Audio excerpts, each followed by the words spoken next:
Style झाड़ते हो, मुझे सीटी बजा के क्यों लाइन मारते हो।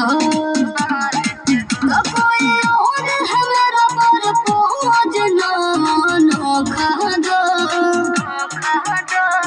अपने लवर को धोखा दो, अब मुझे भी डार्लिंग मौका दो।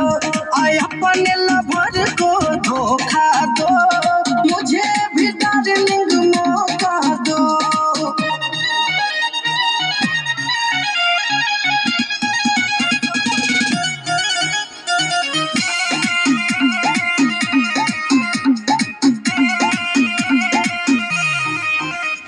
खर्चा मेरा उठाओगे क्या, शॉपिंग डिनर कराओगे क्या, बोलो कर लोगे। भूल जइबू